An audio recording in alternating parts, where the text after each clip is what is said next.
This show is brought to you by you. Yes, you, the listener. Thank you so much for listening to us, and thank you for all the patrons that support our Battlefield adventure. Wait for the middle of the show to know more about our Patreon, or just go to patreon.com/TheLankySoldier. Enjoy the show. I'm biased, of course, like you just said, like I was someone trying to champion it and get it done. But I do think David Serlin was like the number one guy that made sure that it happened. And CTE, I mean, in my mind, it had to happen. I don't know how it's not still happening. It's a huge deal. Like, it ensured that it was about what the consumers wanted, what the players wanted. There's no reason not to connect with the people that care so much about the game and to interact with them. I don't want to say the word use them, but like, use them. Like Free labor, volunteering. Yeah, they want to do it. We could use the help. Like, there's only upsides in my mind.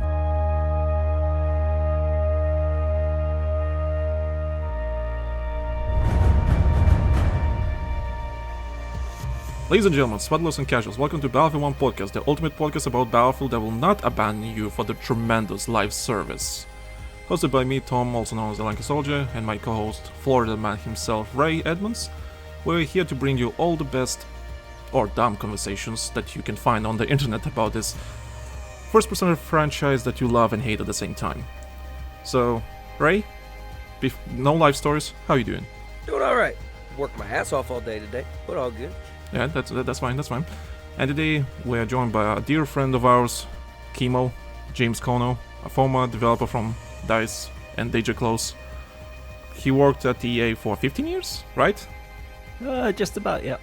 So 15 years as a game designer.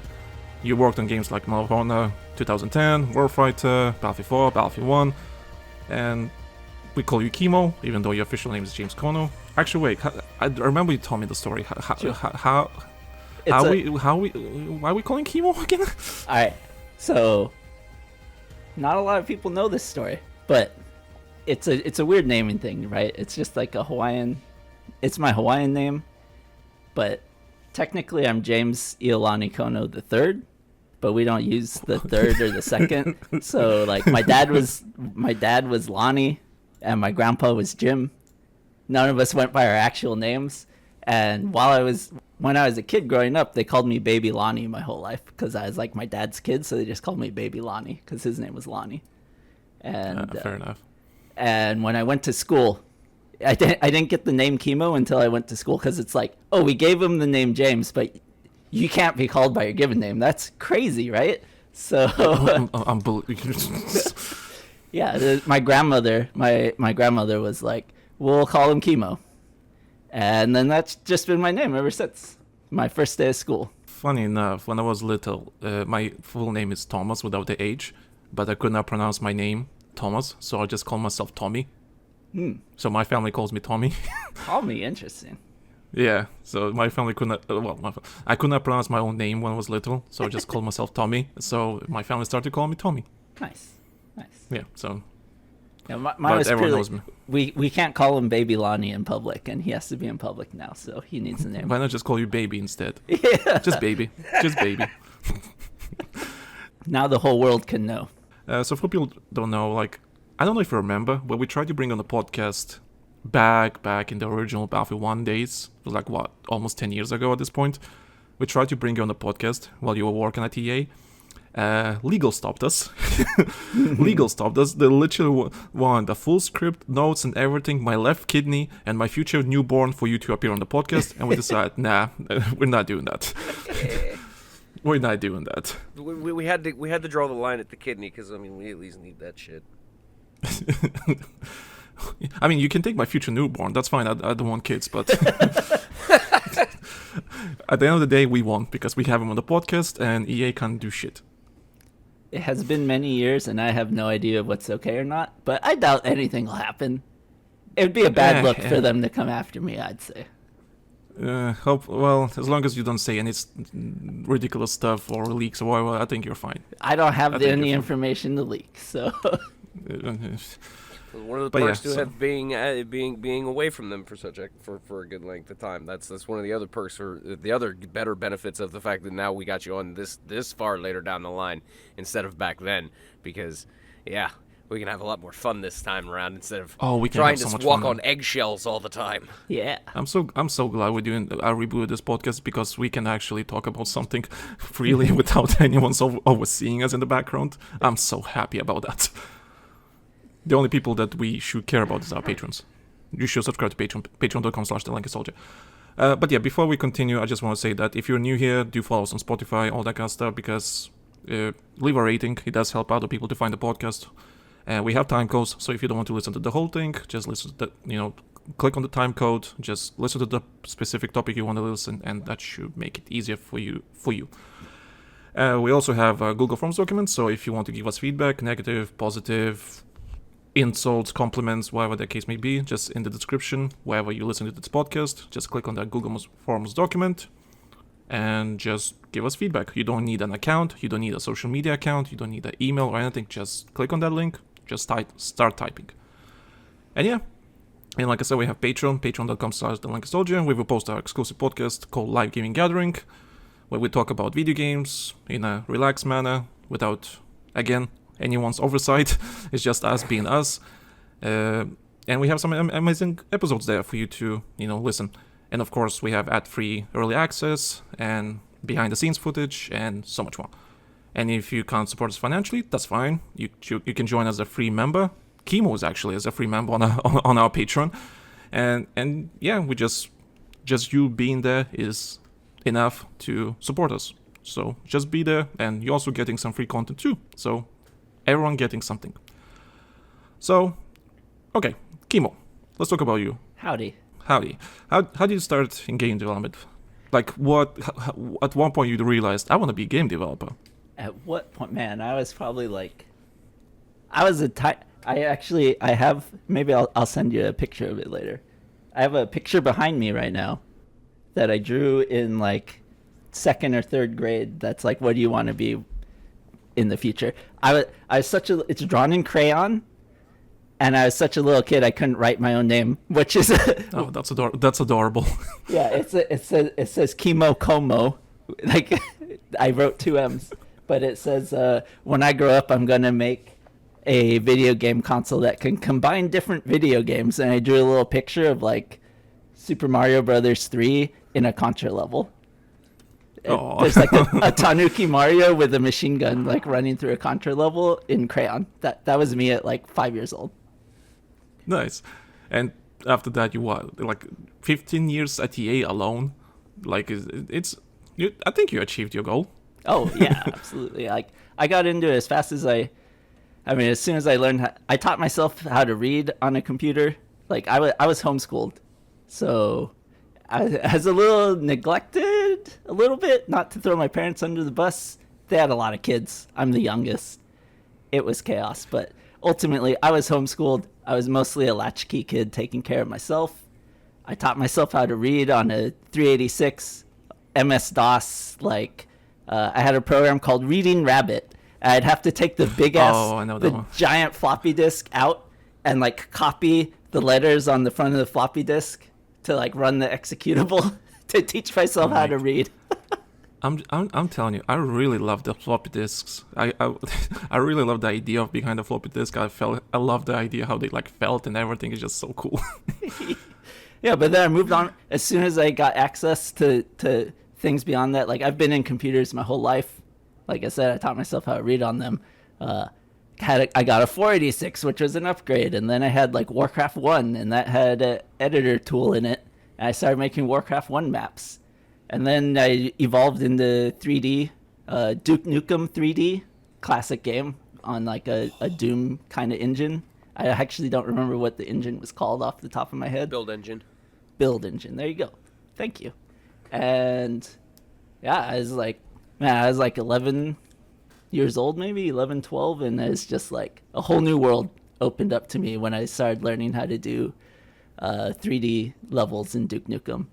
And it just changed the way like I thought about spaces and how things worked. It let me see behind the scenes of like before that, as a kid, like, you don't know what the hell a game is. Like, there's stuff moving that might as well be a real world in your brain. When it comes to video games like that, I remember when I was a kid, I used to mod FIFA games because I always wanted more teams and more leagues and everything. So I remember I was modding FIFA games, like adding teams from different countries and so on, just to make the game feel bigger. Nice. That's always been my thing with video games. I kind of want them to feel big and grandiose and all that kind of stuff. I want them to be somewhat alive, what they are.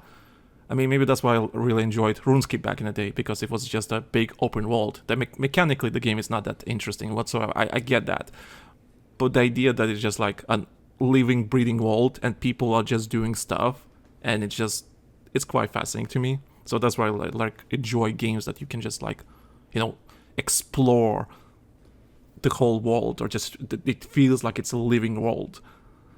That's why I'm not really picky with my single player games these days, because I don't want to play the game just for the sake of being a single player game. I want to play that something like feels big and interesting and so on. I'm just sitting here recalling upon, the old Red Alert 2 maps I used to make, where they were big enough you could send an army across, and by the time the army would get halfway across, you'd have built another one in order to send behind it in a second wave, and then a third and a fourth and a fifth, and like that was my jam back in the day, until I got into like Bridge Commander modding and stuff, which I'm actually back into doing now, which is wild. Awesome. Yeah. Speaking, did we talked about on Patreon about that, right? I think we did. What, the fact that you coming back to doing modding? I think I did. I don't remember. Yeah, I think we did. Kimo, how was your first ever interview for EA? So here's the thing. It's people. The reason I'm asking that is because a lot of people, for example, try to get jobs in game development. Granted, a lot of layoffs happening and everything, but people never understand that. So, how was your first experience, interviewing for a job at EA? So I had a unique experience, I'd say, and I'm just gonna say it flat out. It's an experience that doesn't exist anymore. Sorry, guys or gals, people who want to get into games, but 20 years ago, totally different world than now. To talk about it, so I started in QA, and that was a wild interview. At the time, all QA was in-house, which is another thing that is an extreme rarity now, but at its peak, there were almost 300 QA people in the building at one time. Jesus, okay. And so it was like basically a just above minimum wage job. I think it was better that it was like minimum wage was like $7 at the time, and they were paying $10, I think. So it was like, yeah, that's cool, and I get to play video games. I'll go do that. Yeah, I have a friend who says has people telling him like, oh, so you just play video games the whole day? Yeah, clearly. Clearly. Yeah. So this is before I have the job, right? So I'm like, yeah, that's cool. I'll go do that. The interview process for QA was very simple. It was like a one-page test, which was things like here's 3 different stove tops, like straight up like cooking kitchen stove that had like the burners and the dials laid out in different areas, and it's just like, which one makes the most sense? Circle the one that makes the most sense. It's okay. Like there's one where like the dials are like behind the burners, so you'd have to reach over the fire to get them. That's the type of questions they ask you if you want a job in QA. What? I guess they have to check if your brain is somewhat functioning, so I guess it makes sense. Yes, I take that little test. It was enjoyable for me. I enjoy taking those types of tests. It's basically a logic game. And then I go into the interview room, and the QA manager is laid out on the sofa, like kicked back to his arms like behind his head, with a packet of white powdered donuts laying on his chest. What an image. And I fuck? And I sit down, and he picks up one donut and eats it. And he's like, what hey, the fuck? So you want to like QA games? What can you tell me about yourself? And it's a totally basic interview at that point forward. Like, oh, what games do you play? Have you found bugs in games? How do you react to that happening? What did you do when you found this bug? What, blah blah blah blah blah. But the whole time all I remember is him laid back across the long sofa with donuts, and he ate the whole pack of like 12. It was a little like dozen donut, like Hostess donut thing, while we were interviewing. What the fuck? So, okay, I did. Well, okay. Have you heard stories about Activision and Ubisoft? Why were like really weird stories? How CEOs like steal breast milk, or they're being sexist, all that kind of stuff. Oh my god, that's creepy.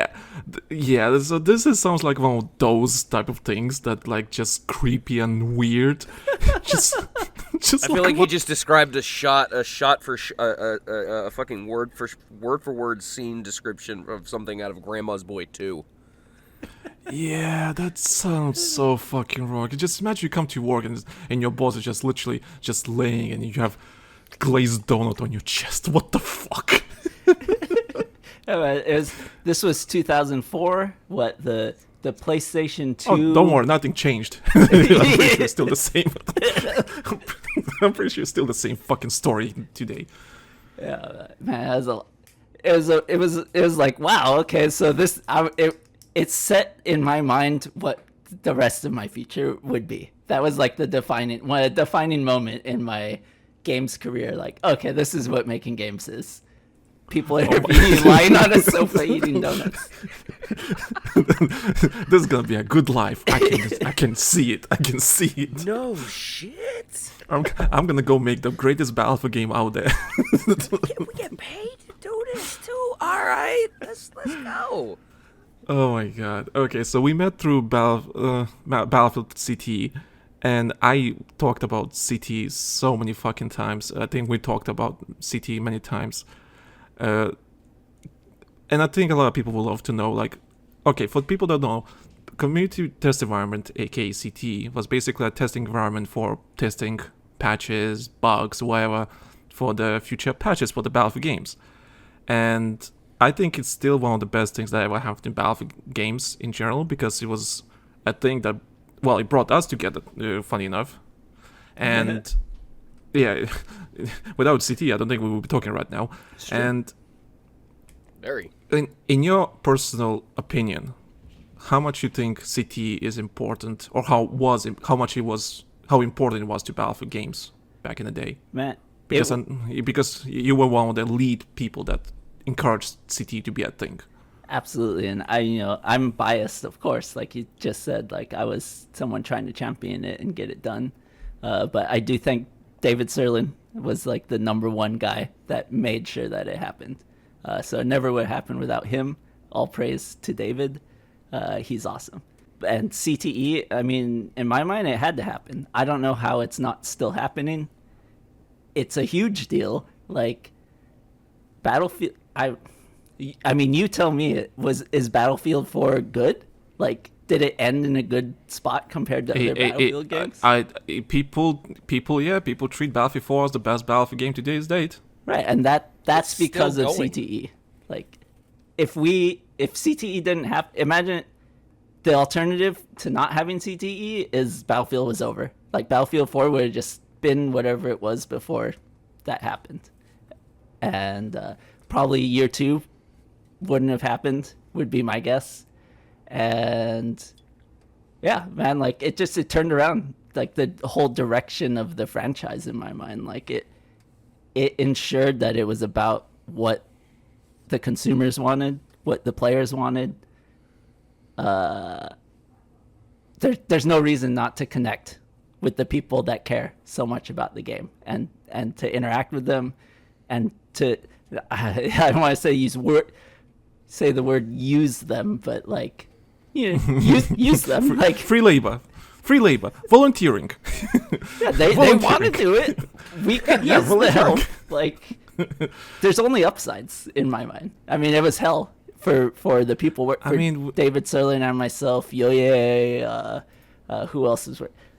I can't think of their names. You. I can only think of his Twitter handle. Julian. I need to check how he's doing. Yeah, he still works at Ripple Effect. He still works there. That's good. So, yeah, he still works there from last time I checked. But yeah, like I think I already mentioned that CT was basically that brought people together, and some people did get jobs at in game development or DICE, whatever, or at EA in general because of CTE. Not only that at all. I to this day still view it as one of the last good acts of faith towards the consumer base in the video game industry, where it came down to, yeah, we care about your feedback, we care about what the product comes to be, because it's you guys who paid for it, it's you guys who putting your time and everything into it, and like that you don't see that anymore these days. Like, if anything at all, it's very rare, unless you're talking about like independently developed early access stuff, where that stuff is a lot more common. But then again, it's different scales, yeah, and I get that fact too. But I still view it that way to this day. Yeah, absolutely. I mean, like I'm gonna like fluff it up maybe, but like in my opinion, CTE was like a pure act of love. Like, the people that made it happen loved Battlefield, and they wanted it to be like truly the best it could be. And the CT, it wasn't just the beta environment, right? It wasn't just test this stuff and give us feedback. It was like, we're actually listening to you. There was a back and forth. We tried things. Like, let's experiment together. What do you guys want? Like, I would listen to you. I would put it in the game. We'd play it for a few days, and then we'd change it. Fucking snowball fights! Yeah. Yeah, the goofy skins and everything. But yeah, I remember CT was testing like weird game modes, I remember. And some of them did not work. Some of them really worked well. For example, Squad Deploration, I still think it was an amazing game mode. There was a comparative conquest 5-on-5 mode with a tank in the middle that you can spawn and so on. That was not that good, but that's the full-blown freaking map came of it. Yeah, maps. But yeah, I think CT was a really positive change that changed the whole course for Battlefield 4, for example.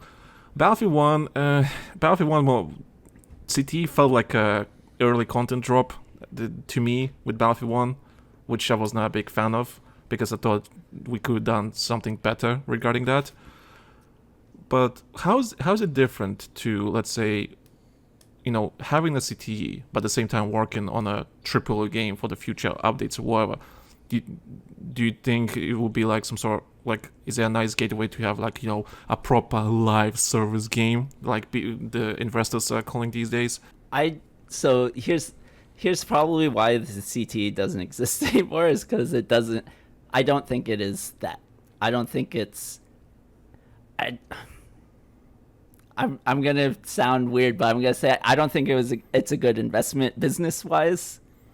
Like, I mean, I get that. Yeah, I can see that. Yeah. And as I can say that the CTE is probably the reason that I don't work at EA anymore, because it took my entire like soul to operate that thing. And if CTE didn't work out on BF1, it's probably because like people like myself or Julian or Serlin weren't there. I mean, I don't know who worked on it at all, so I'm just talking out my ass right now. But oh, we get it. I was, when I was working on CTE, I was in the office at 4 a.m. like typing numbers into a spreadsheet to make sure that the next day we could play with new guns and get proper feedback.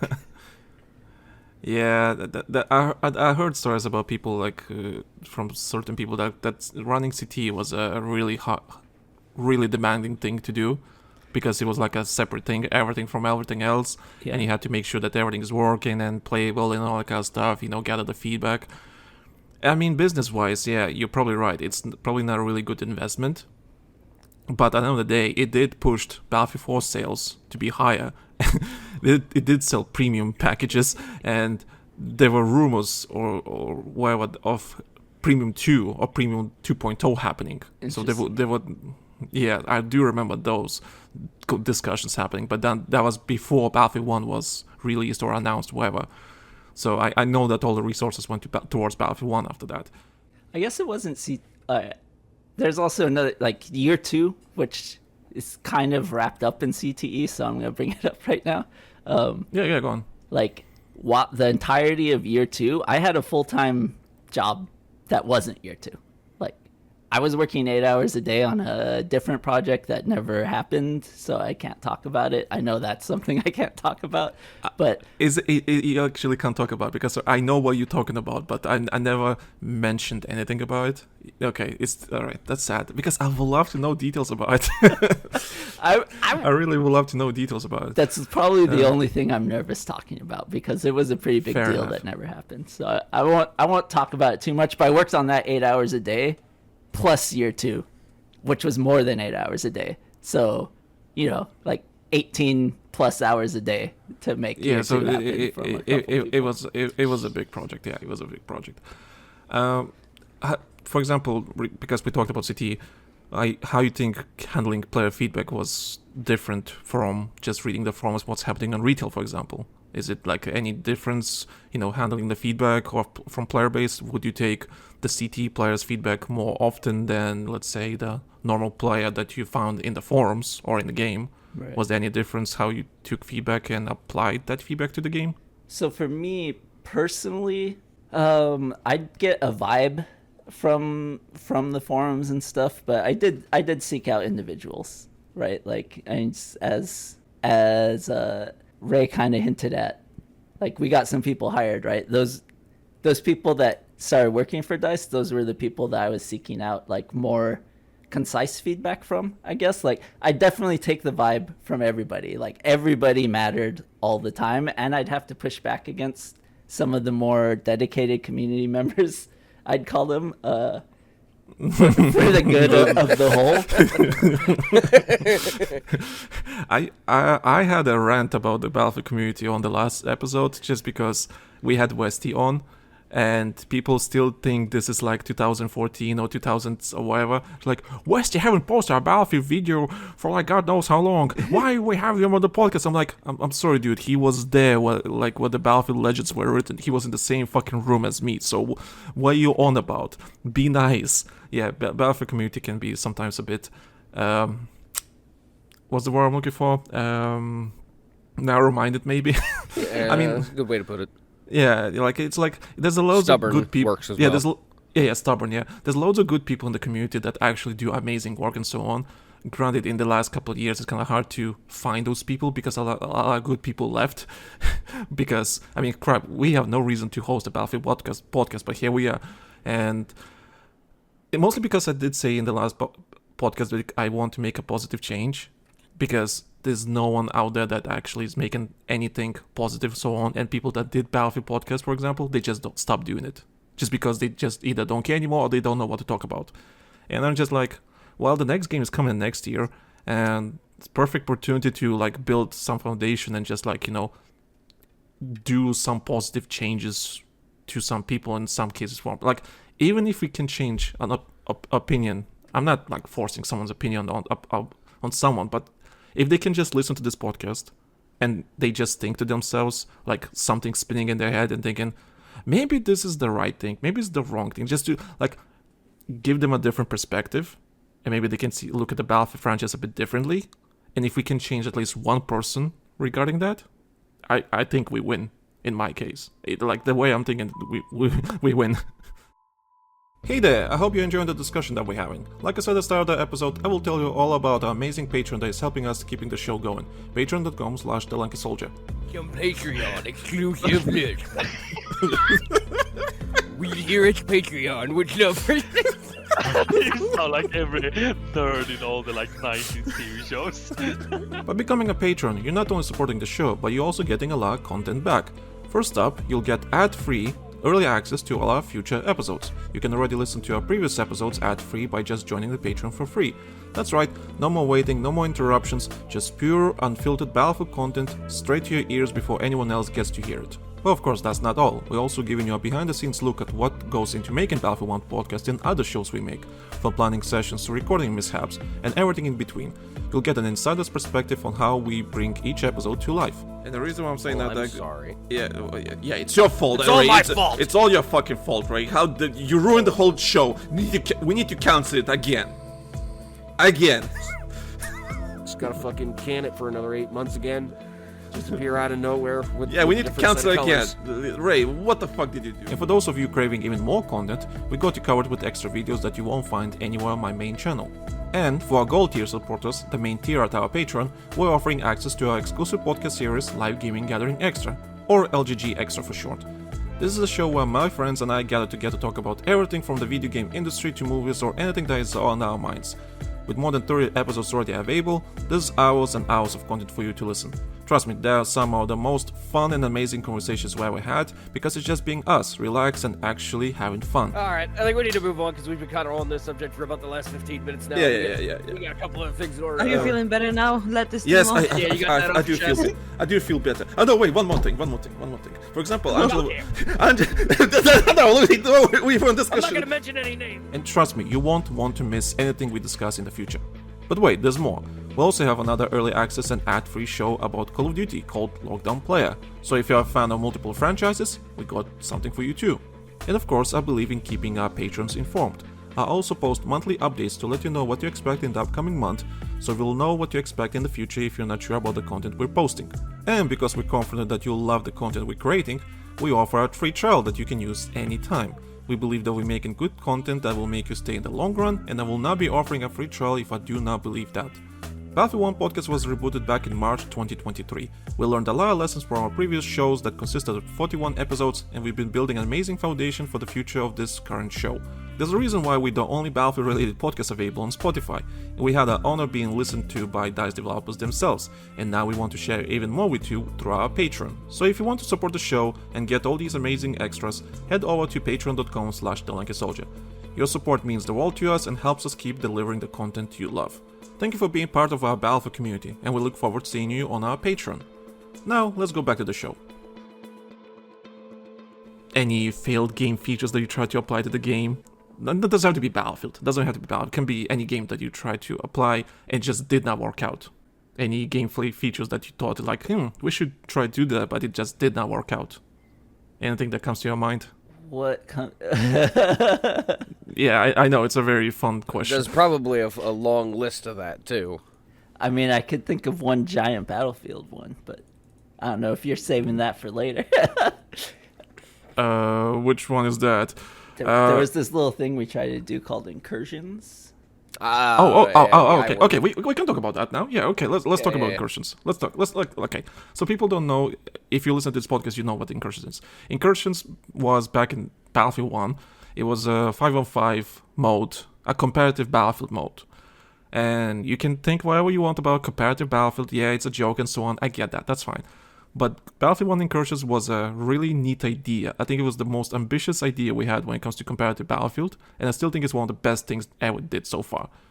I loved Incursions. I really loved Incursions. Like, the idea just Incursions existed, I freaking love it, because it's just like, it was Battlefield, but it was on 5-on-5 comparative Battlefield. We had vehicles, destruction, and everything. I loved that personally.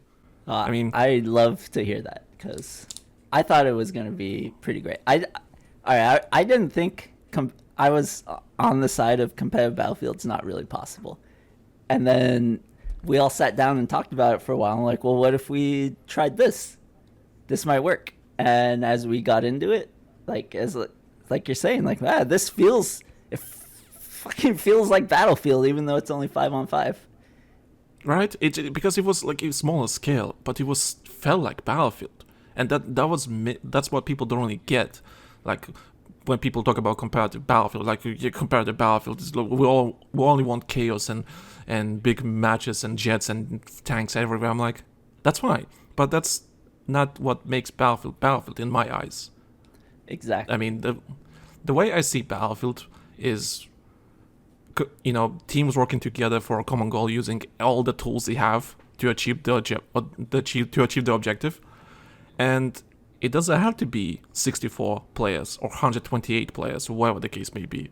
5-on-5 is fine, as long as there's a common goal that you're trying to achieve with the team, and there's like elements of Battlefield in there, like classes, vehicles, destruction, and Battlefield 2042, for example, did not have, well, sure, it had the player numbers, but it did not have that Battlefield feeling. The player number thing is like a trigger for me. That's a whole different subject, though, so maybe we can save it for a little bit, but like, man. No, we can talk about it now. I think me and Ray beat this horse to death regarding the player numbers. Just because I think both of us said that big player numbers mean shit It's if the game doesn't flow. It doesn't. If the game doesn't flow well, what's the point? Okay, so it's a peeve of mine. Like, it came up quite often when I was working there. Like, once every year and a half, some big wig would come down and like talk to the team and, you know, stupid corporate stuff. But like, often enough, once a year or so, it would be like, hey, what should be the next?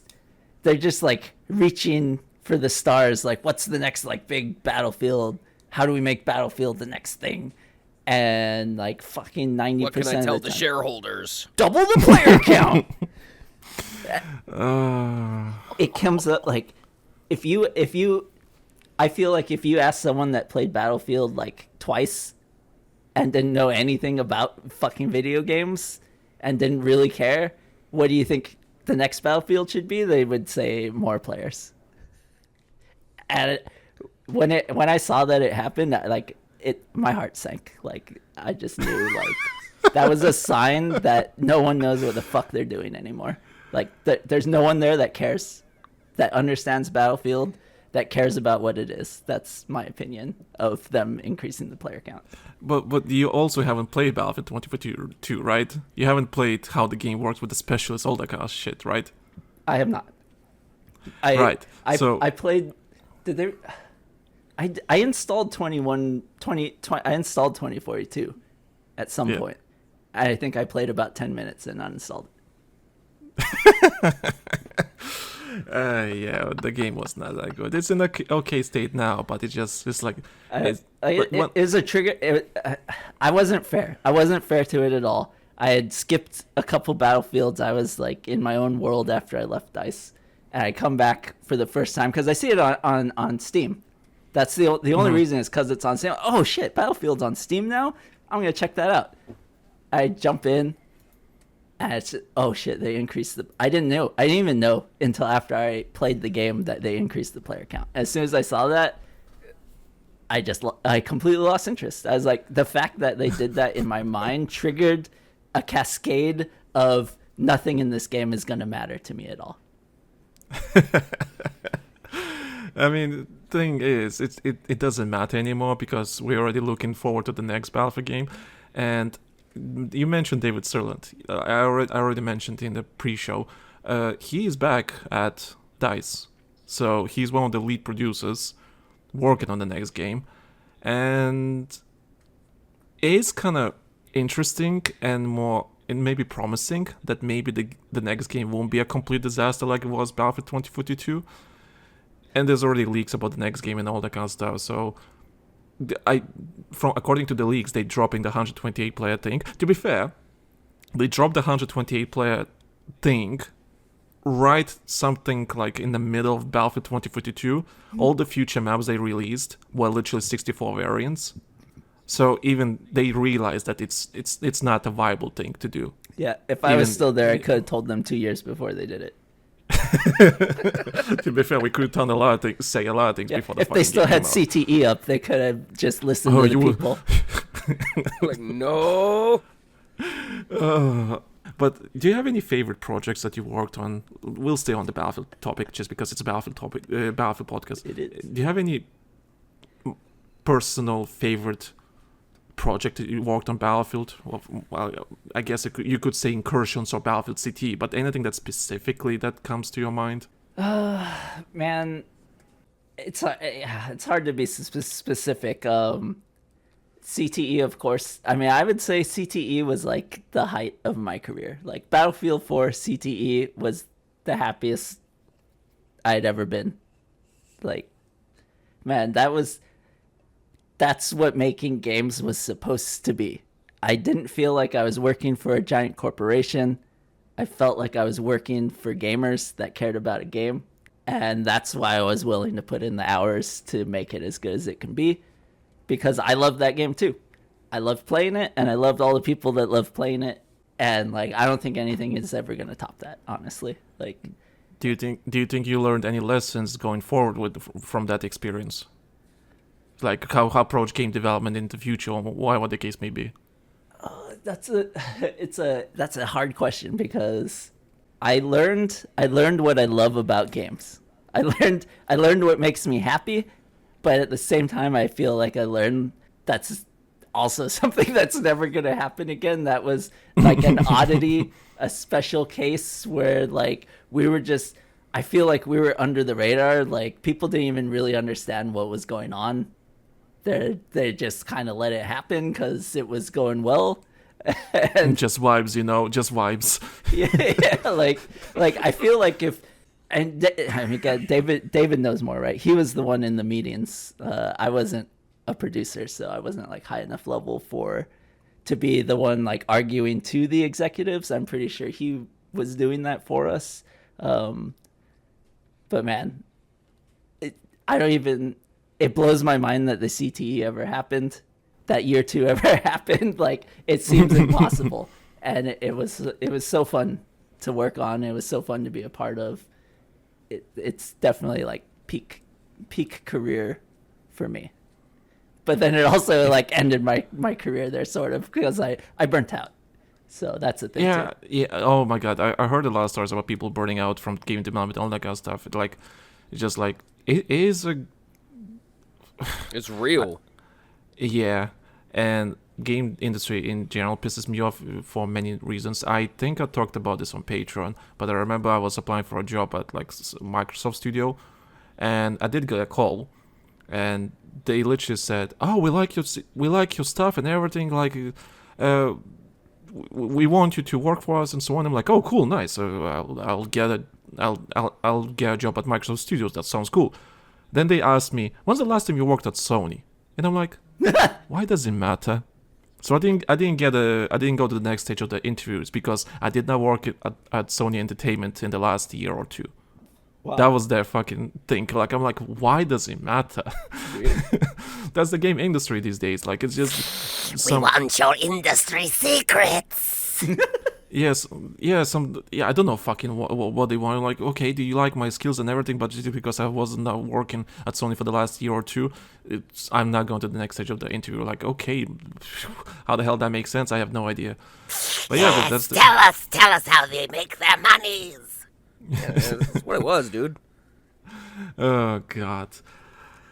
Although I do ask, because we did talk about AI. What's your opinion about AI used in game development? AI in game development, man, that's a loaded question. It is a big question, yeah. There's no stopping AI. Like, no matter how much everybody fucking hates it, there's no stopping it. Like, you're not going to stop it. It's too powerful.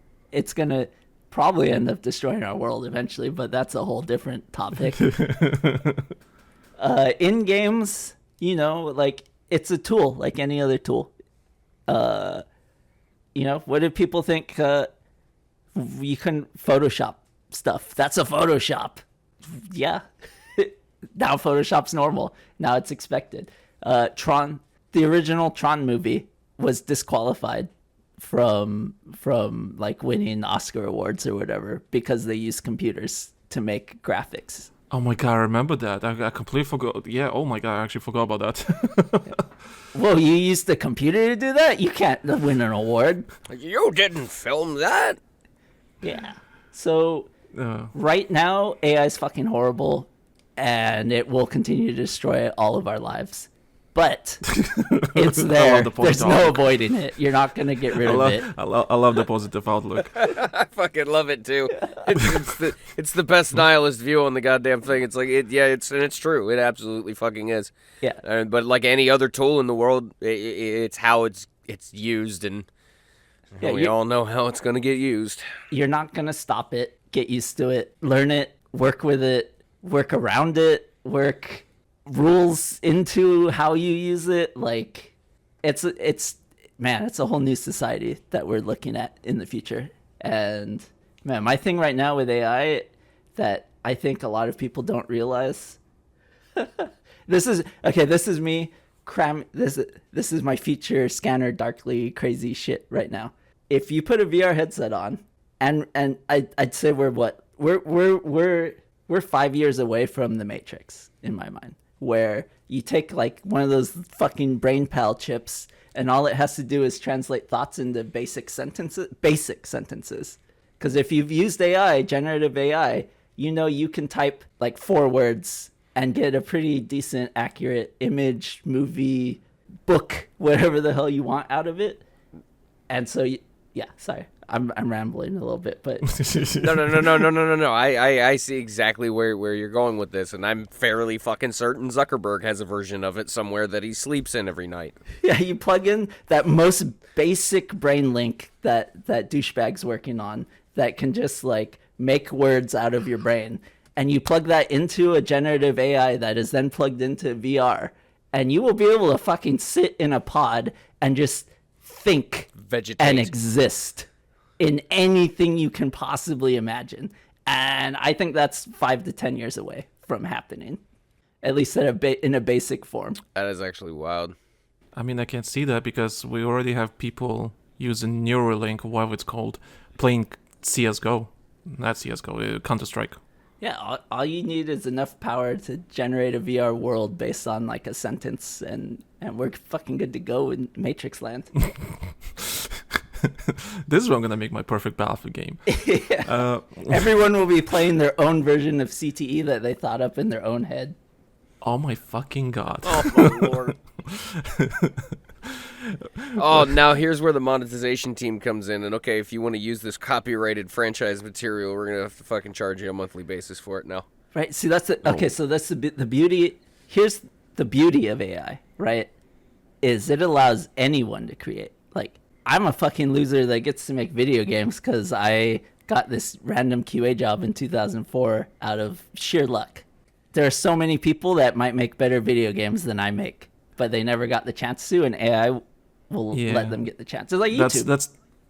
Well, okay, I'm not calling you a loser. I'm just saying that in gaming industry, getting a job in gaming industry is just pure fucking luck these days. Like I think I mentioned on Patreon, like I was talking to Ray about a guy that got a community manager's job at some game studio. Why? Because he was a YouTuber. That's it. He had no skills, no nothing. It's because he was friends with a friend. Yeah, that's it. This is he was friends with developers. So AI is the next level of YouTube. YouTube allowed anyone to be a creator. Like, I could live in my mom's basement and get 10 million views on something that I do. That was never possible before YouTube. AI is going to be like that. Like, I can make the greatest. So some kid from Iraq can create the greatest movie you've ever seen, and I mean not create. He can tell his story in a way that he wants to through AI without any kind of barrier like we have now. I think that's going to be the amazing side of it. The downside of it is going to be we're all fucking dead and don't have jobs and sucking down corn out of a tube. There's this YouTuber called Blue Drake, and he always has like similar views as you. And he's making his own video game because he also had sick of like corporate video game industry world, and so he said, fuck it, I'll make my own video game, and he made it, and he's still making it, and it's free to play and so on.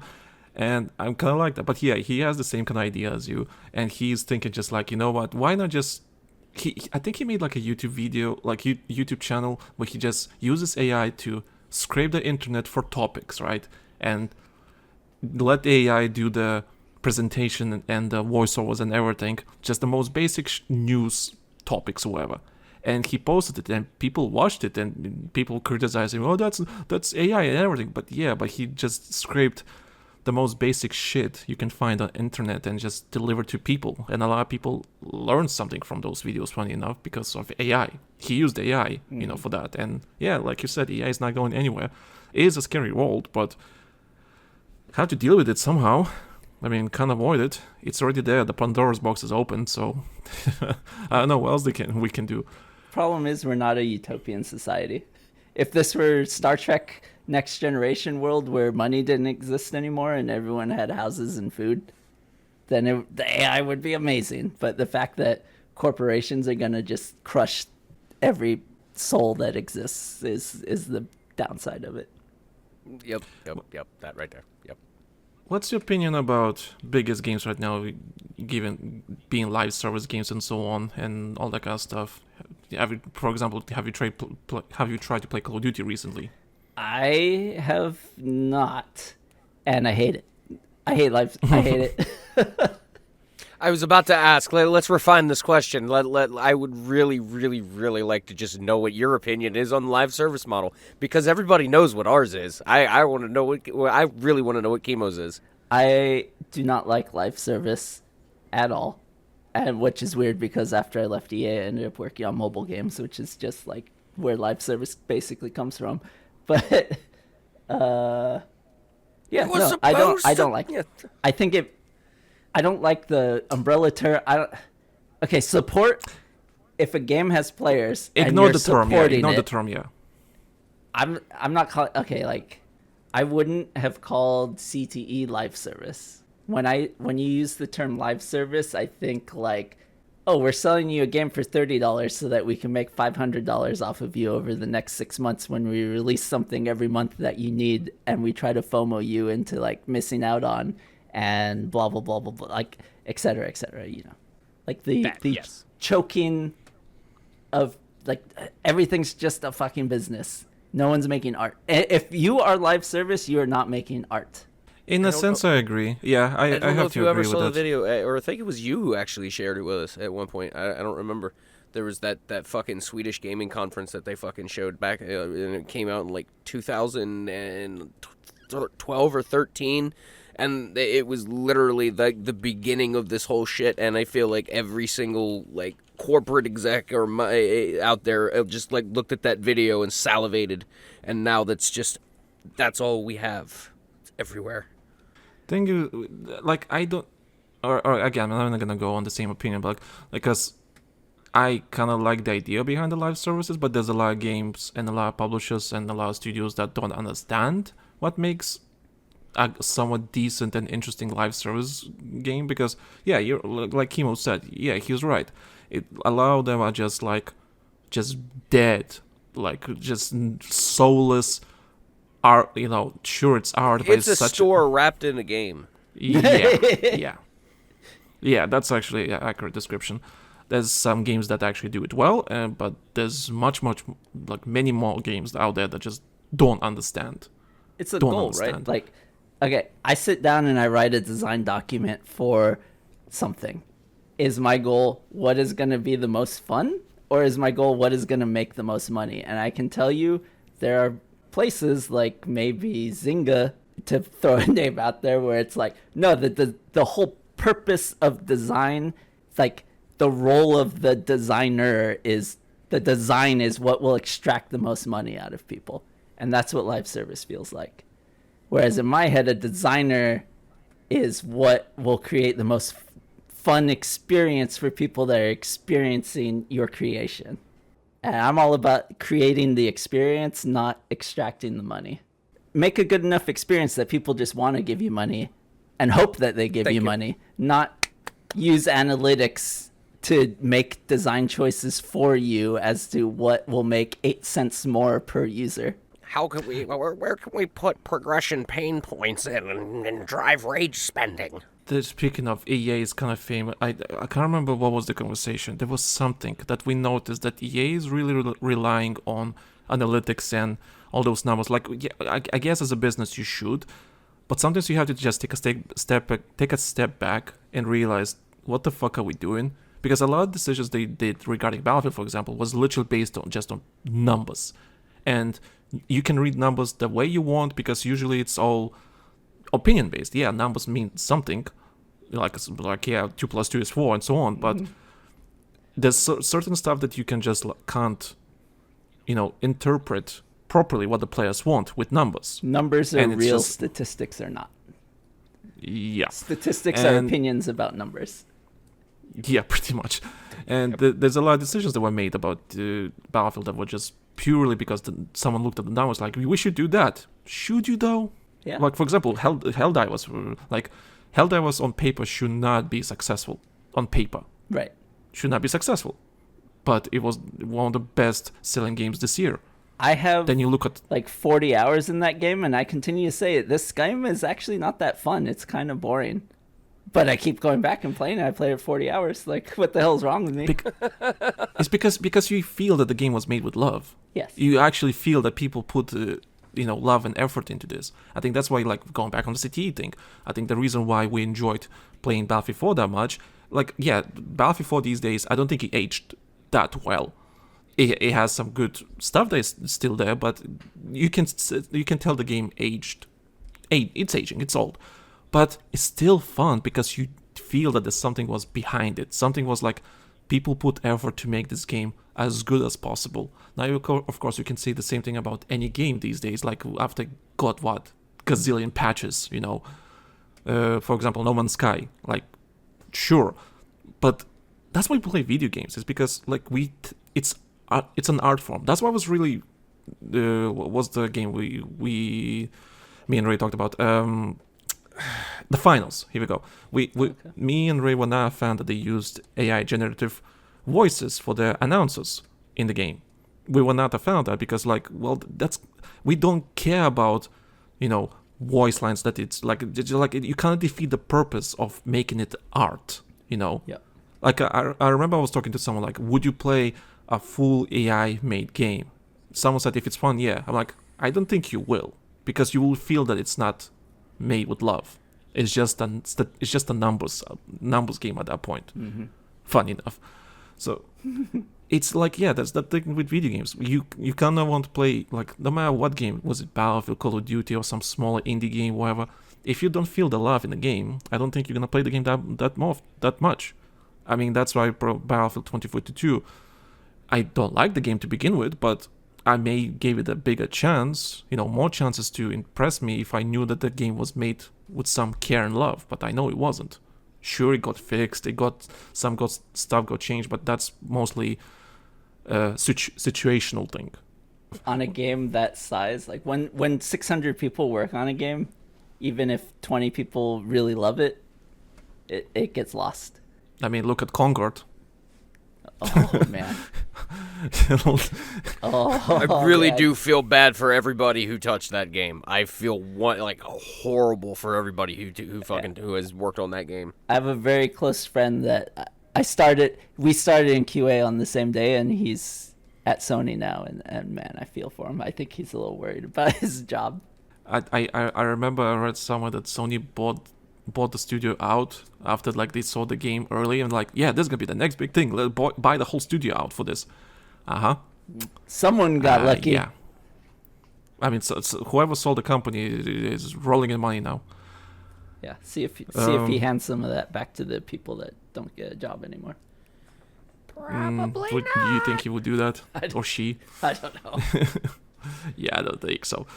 Okay, what's your opinion about Battle Royale?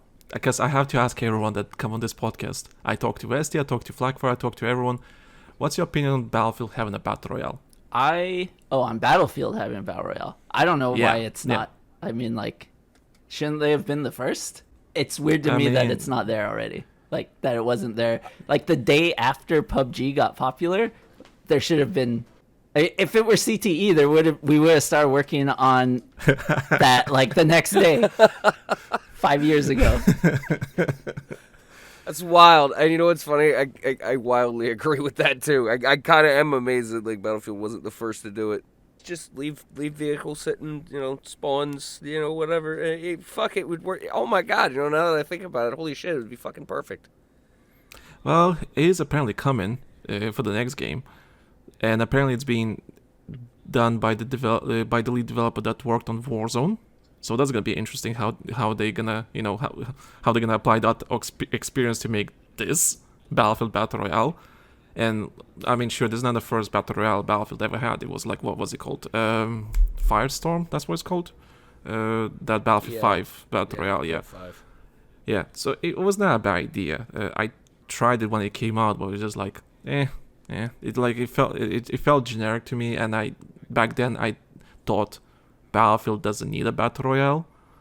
That's what I thought back then. But these days, I now sound like a broken record. I think these days, when it comes to first-person shooters and big first-person shooters, they kind of need to, because when you play a conquest match, it's kind of like you don't feel anything anymore. It's like, oh, we lost, we won, doesn't matter. The conquest matches kind of lost, or rush matches, or any mode in Battlefield at this point, they kind of lost their meaning, and I kind of hate that. And I think that's why people don't really play arcadey arena shooters, even though Battlefield is not really an arena shooter, but it kind of technically is, and if you think about it, because it's just like two teams fighting for a spot on the map. You know, I kind of consider that as an arena shooter, like in a closed environment. Right.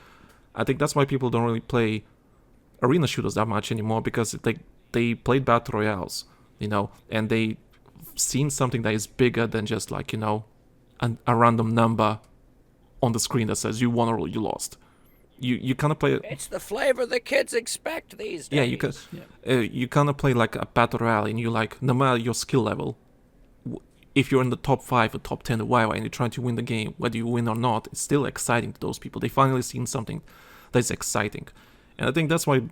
Well, yeah, like you said, like kind of surprising that they did not have a battle royale to begin with, and. I mean, the announcement when they're gonna have a battle royale for Battlefield 5 was the most cringiest thing ever. What's his name? The Battlefield dad, Gustafsson. That's his name, right? Lars Gustafsson, right? Yeah. Yeah, Lars Gustafsson. The way he announced Battlefield 5 battle royale, it was the most cringiest thing ever on the stage. He was like, "Yeah, we have a battle royale coming." It's like, and there was like mixed reaction in the studios. Like someone was happy, someone was like booing. It was like just like they had no idea how to react. Yeah, it's tough. I don't know. I'll back to the origin of the question. My broad opinion of Battle Royale is I hate them. I hate all of them, and it's part of why Battlefield didn't have Battle Royale earlier. Like, I wasn't alone in that sentiment. Like, when PUBG was blowing up, everybody that I was working with at the time hated it. Like, no one understood why anyone would want to spend 10 minutes matchmaking to then die 30 seconds later and have to spend 10 minutes matchmaking again. That was how it was perceived. I know that's not how it actually happens. Yeah, I was with you. on that. I was feeling the same way. Same. I was feeling the same back then. Yeah, I was. But then Call of Duty Warzone came out. That changed my life forever. Right, like we should have, and I mean, I'll take responsibility for this too, because I was on the side like I fucking hate battle royales. I still do, honestly, but I don't play Call of Duty Warzone, so that could change it. But like, yeah, no one on the team wanted to do it, and even though there was even a thing we started kind of doing that was a little bit like what someone might perceive as a battle royale, that I won't give too much detail on, but is it extraction mode by any chance? Because they had that in Battlefield 2042. It was not that good. This was something else that Dice LA was doing, but it never really went anywhere because no one really understood. No one on the team making it really understood what was like the nugget of joy in this type of mode, where you could just like kind of fail. And you know, I grew up on Counter-Strike. Like, Counter-Strike was probably my primary shooter. Not grew up on, but like as a teenager I was playing a lot of freaking Counter-Strike. So I knew one life mode, right? Like, one life mode, that makes sense. But I'm still in a match and I'm still like watching my team. I never understood Battle Royale until recently I started playing Supervive, which is like the full name of Project Loki by some League of Legends developers, and oh man, now I'm fully on board. It's funny, when you told me about that game, it's like a day or two later I finally started seeing some people posting about that game, because it was never on my feed. Like, I usually like follow gaming news or whatever just to see what's happening, and as soon as you mentioned about that game, the next day or two I literally see people posting it about, like, look at this, what they do, and I'm like, okay, yeah, all right, I heard about this game, I heard it from Kimo, I guess I have to try it now. Yeah, like, once I started playing that, it's like, oh, this is what makes a good battle royale. Like, you can actually run around for 20 minutes, like, doing fun stuff, and then having, like, cool fights. And it's exciting because, yeah, you only have one life. It brought me back into the Counter-Strike mentality. Where one I mean- life is good and it makes stuff feel exciting. People always have this idea that, oh, we're at the peak. We can't go any better or bigger than this and so on. And people think it was the Battle Royale. Then they thought it was going to be the extraction shooter. We're going to reach that point that this something is going to come up that is so different and unique that people are going to be enjoying it. And people are going to realize, like, why the fuck we play Battle Royale? There'll be something. We just don't know what, because we don't know how to. Maybe with the power AI, we'll come up with something. But yeah, I'm kind of looking forward to what they're cooking for Battlefield Royale, just because, just the idea, was a couple of episodes with me and Ray were talking about, like, Battlefield is a sandbox, and it would be interesting how that sandbox can be applied to Battle Royale mode. Maybe we can use classes and tanks and all that kind of stuff, see how that works and so on. And I don't know, I at first I hated the idea, because, like, okay, if it's not Battle Royale, let's try Incursions again, because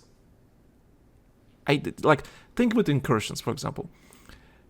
People, especially the Battlefield community, I don't think they will like anything competitive Battlefield related until DICE actually makes it and just releases it straight to the public. Just say, this is it, this is how it works, and play it. I think that's the only way people will accept it, if it's actually good, of course. If it's actually good, and that's the only way people can actually accept it. Otherwise, what DICE or anyone says, people just gonna straight up say, nah, this is shit. Never do that. But never do that. Like, never do a Battle Royale, never do a comparative battle. We just want a conquest match with 5 flags and chaos everywhere, jets and so on. We just want Battlefield. Never say never. Personally speaking, I would have thought maybe if Battlefield would have actually done their version of a Battle Royale, you do it with a 3 or 4-man squad, where you drop in with them, and then there's that. You have that level of small teamwork in amongst a Battle Royale setting with vehicles and whatnot that are out there. And to add further engagement on the whole team play thing, engineers are the only things that can drive tanks. I mean, you could spawn with a pilot and go to a helicopter, shit like that. That would have fucking set. I feel like that kind of would have set Battlefield way apart in Battle Royale if something like that would have came about. But that's what I kind of expected when it was announced. I don't think that would ever be a thing, though. Imagine Incursions as Battle Royale, where, like, everyone spawns with a vehicle. Ooh. The whole game starts where everyone has the vehicle and they're all cruising around. Oh, that would be sick. So everyone gets, like, a tank or something like that? Yeah. I mean, that can work. Park it outside of a town. Squad on the jet. Scout it out. Yeah. I mean, what could be like a Battlefield type, like a mobile type of thing, maybe. Could be. Why not? Might as well experiment with something like that. Yeah. Gaming industry is in a shitty spot right now. But what advice would you give towards people that want to be game developers? Anything that you think that will help them in some shape or form? People that want to be game developers, man, don't do it. Yeah, that's the most popular thing I heard. Just don't do it. That's what I heard. Don't do it. Don't do it. Don't do it. Don't do it. And if you still want to do it, then think about it some more. I guess fuck Battlefield, right? Yeah. All right. Seriously, like, man, if you want to be a AAA game developer, I'm not sure. Keep trying. Keep putting your resume out there. Keep interviewing. I'm not sure if there's any secret sauce to that. If you just want to make your own games and you're doing stuff in your own time, 100% my advice is don't keep stuff a secret. Share it as much as possible. Get as many opinions and eyes as you can. Do your own CTE. Make changes. Don't get too convinced that what you're doing is right. Be ready to pivot in a whole new direction all the time. Like, you gotta be on your toes. You gotta know what's going on. Unless you're making pure art. If you have this perfect idea that is exactly what you want and you're only making it for yourself, you're not trying to, like, make it. If you're doing this, make it for yourself. Make your game for yourself. Don't think that you're gonna make any money on it. You'll get 10 sales. That's how you start, and you build it up from there. Make as many games as you can. Don't try to make a one game for 5 years. It's not gonna happen. Make make a small game every day, make a game every week, make a game every month, make up your own schedule. Just constantly be doing something new and changing your outlook all the time. That's that's my advice. That's actually that's a good That's advice. fucking stellar advice. That's actually good advice. I mean, crap, as we content creators, we can actually use, I mean, we had to pivot so many times just because something was not working and so on, and we have to change because something doesn't work, and that no point trying force it in. Like, if it doesn't work, it doesn't work. It's just one of those things. I have to redo a voice test later on after we're done with all of this, and probably post-game bullshit session, because the first three that I sent in to the developer weren't, good enough or proper or right. So, I mean, but they give good feedback, so. That's the most important. If you're getting feedback and you actually can improve, that's the most important thing. Yes, exactly. Get as much feedback as you can and listen to it. Yeah, people have to listen. Just the idea, just listening means a lot. Yeah, if you listen, you can change. a lot of people don't want to listen. I think I kind of hinted at it in an earlier question, where it's like you gotta know. It's this weird balance of know who to listen to, like pick out the right people that like share your vision to a certain extent, but don't shut out all the other people either, because their opinion, even though you think they're an idiot or you think they don't know what they're talking about, it's still just as valid as everyone else's opinion. That's what an opinion is.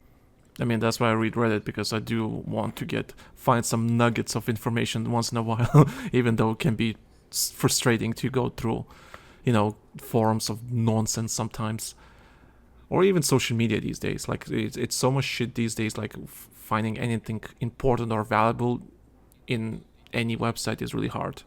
It's really hard. Even watching your favorite YouTubers, it's really hard to find valuable feedback about anything, or just anything that you want to learn. Yeah, there's a bit of research happening, which is quite annoying. As we can end the podcast, I'm just gonna ask this, like, just because it's again Battlefield podcast. What would be your perfect Battlefield?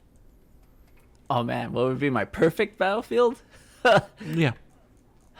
Don't have to go in details. Just broke strokes. Yeah, I feel like you asking him that question.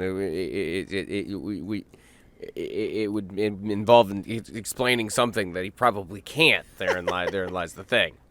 You're more than welcome to rephrase the question, Ray. I will cheat and say there's no such thing as a perfect game.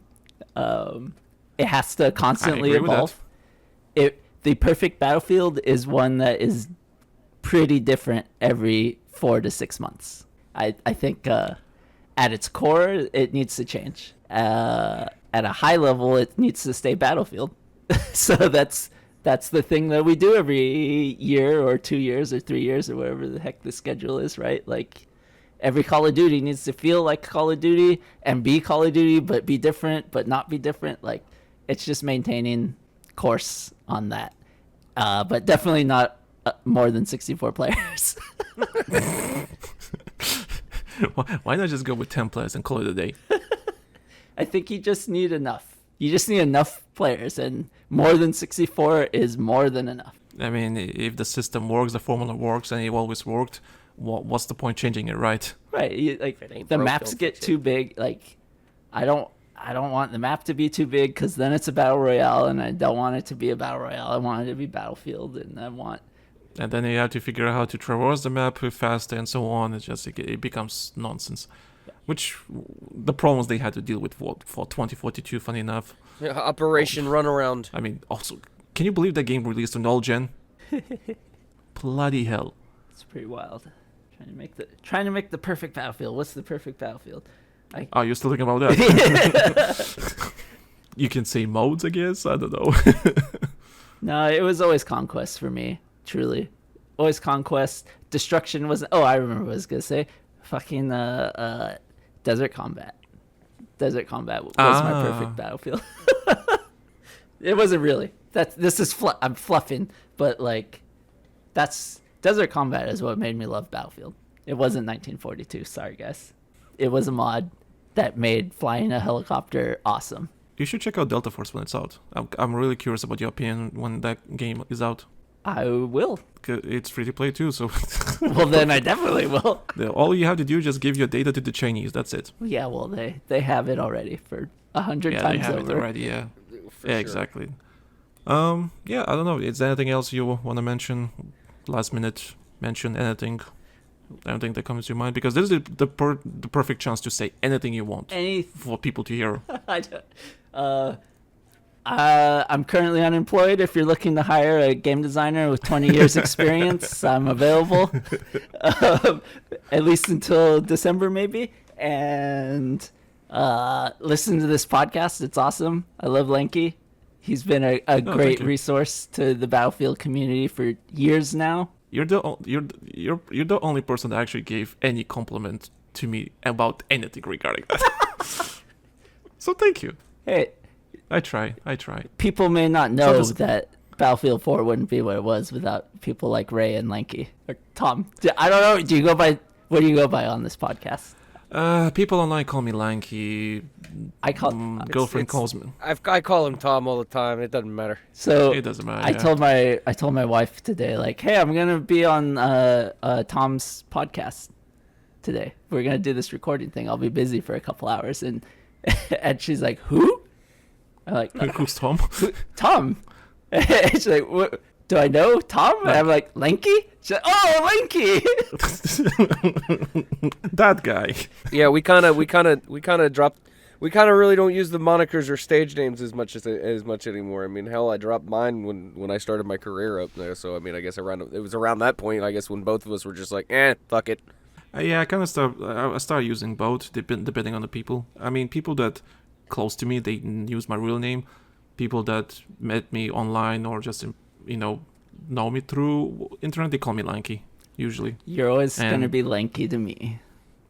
Yeah, that's fine. Even though I'm fat now, but that's. Hey, I gained like 50 pounds too since I last saw you. Yeah, I gained. I mean, because I'm still on the skinny side, but I'm definitely bigger. Oh yeah. My man. I'm definitely bigger. My man started putting me to shame now. That's crazy. Hey, come on. I think you're still fatter than me, right? I don't know about that. Well, I'm taller. And somewhat fatter. That just makes it worse. From now on, the Fat Soldier. That's my name. The Fat Soldier. Nice. Also, just change it to Tubby. Yeah. Also, disclaimer: we did stay at Chemo's house when we were at LA. Oh my God, we should talk about that, actually. Like, I just want to end the podcast on this. Like, just like when we were in LA, and we were staying at Chemo's place during BattlefieldOne reveal and everything. I'm telling you, that was just pure vibes. That was absolute vibes. Such a great time in my life. Everything was great. Like, man. It was much simpler life back then.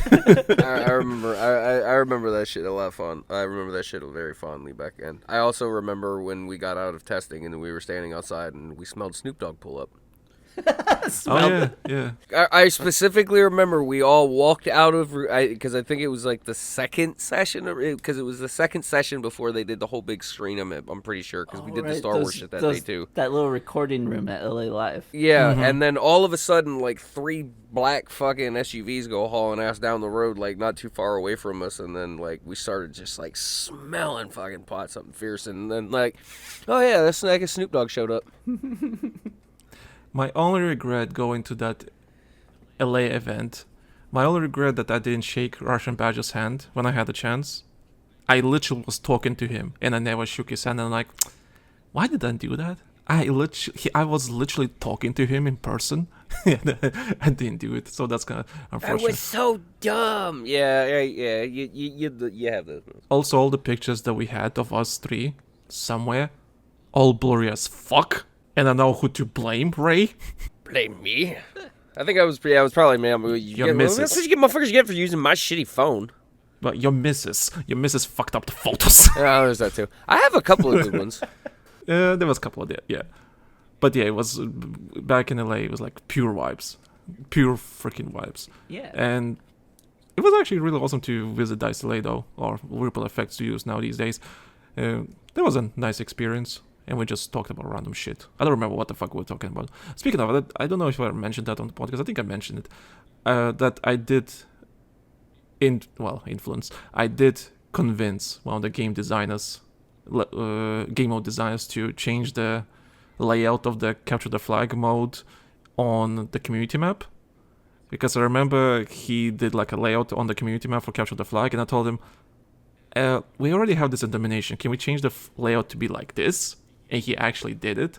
So I do have small input on Battlefield 4 that I contributed. Boom. So I'm just happy about that. You guys contributed so much in other ways that you'll never know about, but man, Okay, wait.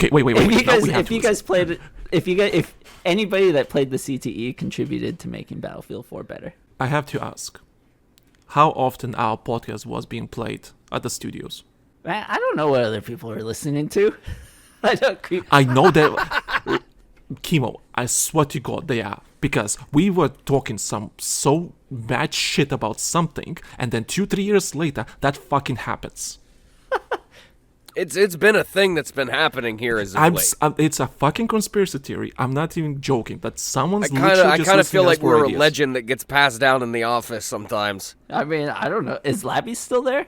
I have no idea. I would put it on him, not knowing anybody that even works there anymore. Yeah, well, but granted, a lot of people that we knew don't work there anymore.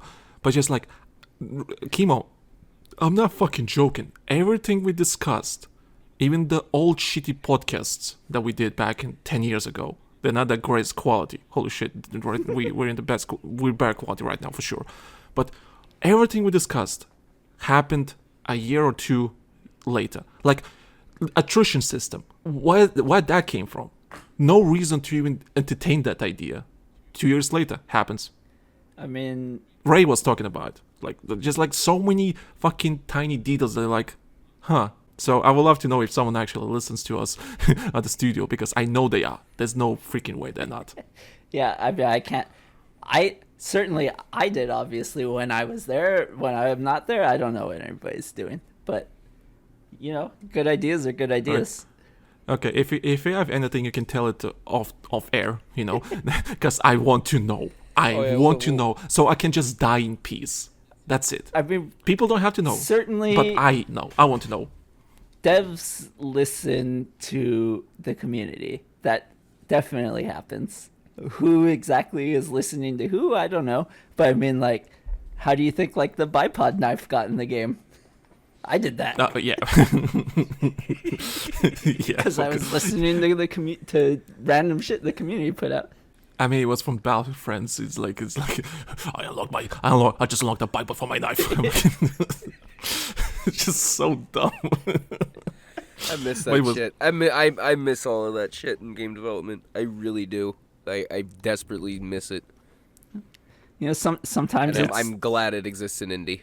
It's 3:00 in the morning and you haven't been home in 3 days, and you just want to put something in the game that people will laugh at. So you do it. When you're so fucking tired, you're just like, you know what? Fuck this. I'll make this. Well, I will say this to you, Kimo.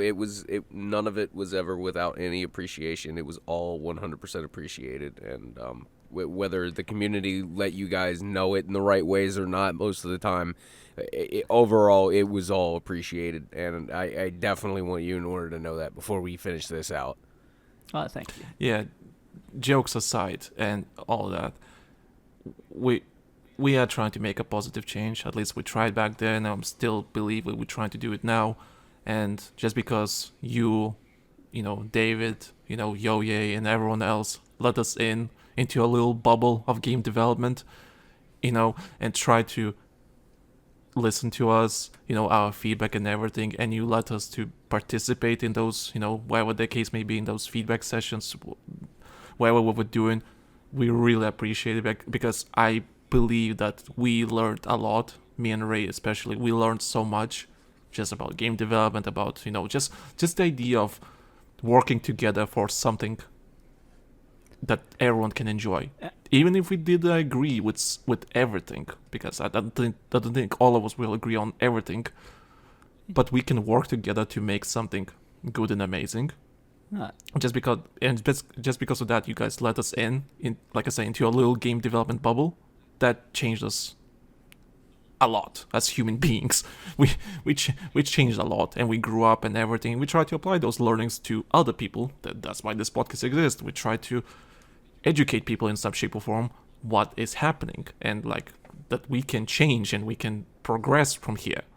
So thank you for that. Well, it's mutual. Like, it may sound weird, but I think, like, the devs, I can only speak for myself. I felt the same way. Like, I appreciate it just as much that people cared, that people came in, that we had that back and forth, that we had that discussion, that we have disagreements on things. Like, those are all important things, and connecting with the community, it goes both ways, right? Like, the community learns about how games are made, but a lot of people making games don't understand the community. And I don't want to put myself in that bus, but I think other people around us absorb just as much and learn just as much from interacting with you guys. So I can't believe that they don't still do it to this day.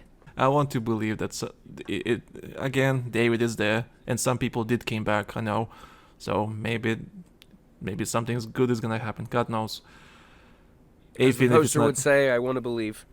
Yeah, I want to believe, and we'll believe. See how it goes, and maybe next time we're recording together again, maybe we're gonna be like, this is the most awesome shit ever, and we're so glad it happened. Yeah, I would totally love to have you back again, Kimo. We definitely appreciate you taking time out of your time in order to come do this with us. You are more than welcome in order to come back anytime you want in order to do this shit, dude.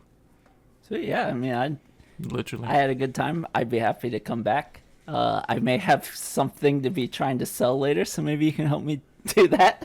you can. I mean, if you want to sell something now, this is your chance. Like, this is at the end of the podcast. Right now, I didn't clear it with anybody to talk about it yet. But so I'm working. I said I was unemployed, but I am working on something with some friends from the place I was at previously before it shut down. And we'll talk about it more later, maybe. Okay. It's things in the pipeline. Just leave it at that. Sponsorship. This is gonna be a sponsorship. I mean, I can put an ad for what it is. Just saying. We'll see. We're very broke right now. No one's being paid, so we'll see. Okay, you're putting you're putting the carriage before the horse. People, please subscribe to Patreon so I can actually pay Ray other than exposure. Please. Yeah, that shit don't keep my lights on. All right. I will totally do the outro this time. You did the intro beautifully. Thank you, everybody, once again for hanging out with us. And Kimo, once again, thank you for taking time out of your day in order to come hang out with us in order to do this again. I have been Ray, joined by Tom, as always. You guys, follow us on Patreon, the usual Spotify stuff, and all the rest of that fun crap that Tom went over at the top of the hour. We don't need to go over it again. That being said... Remind them. I'm kidding. There's your reminder. Go back to the first 5 minutes and replay the intro. Is that the outro? That's the outro. That's the outro. Fine. We love you, everybody. Good night, everybody. Thanks for having me.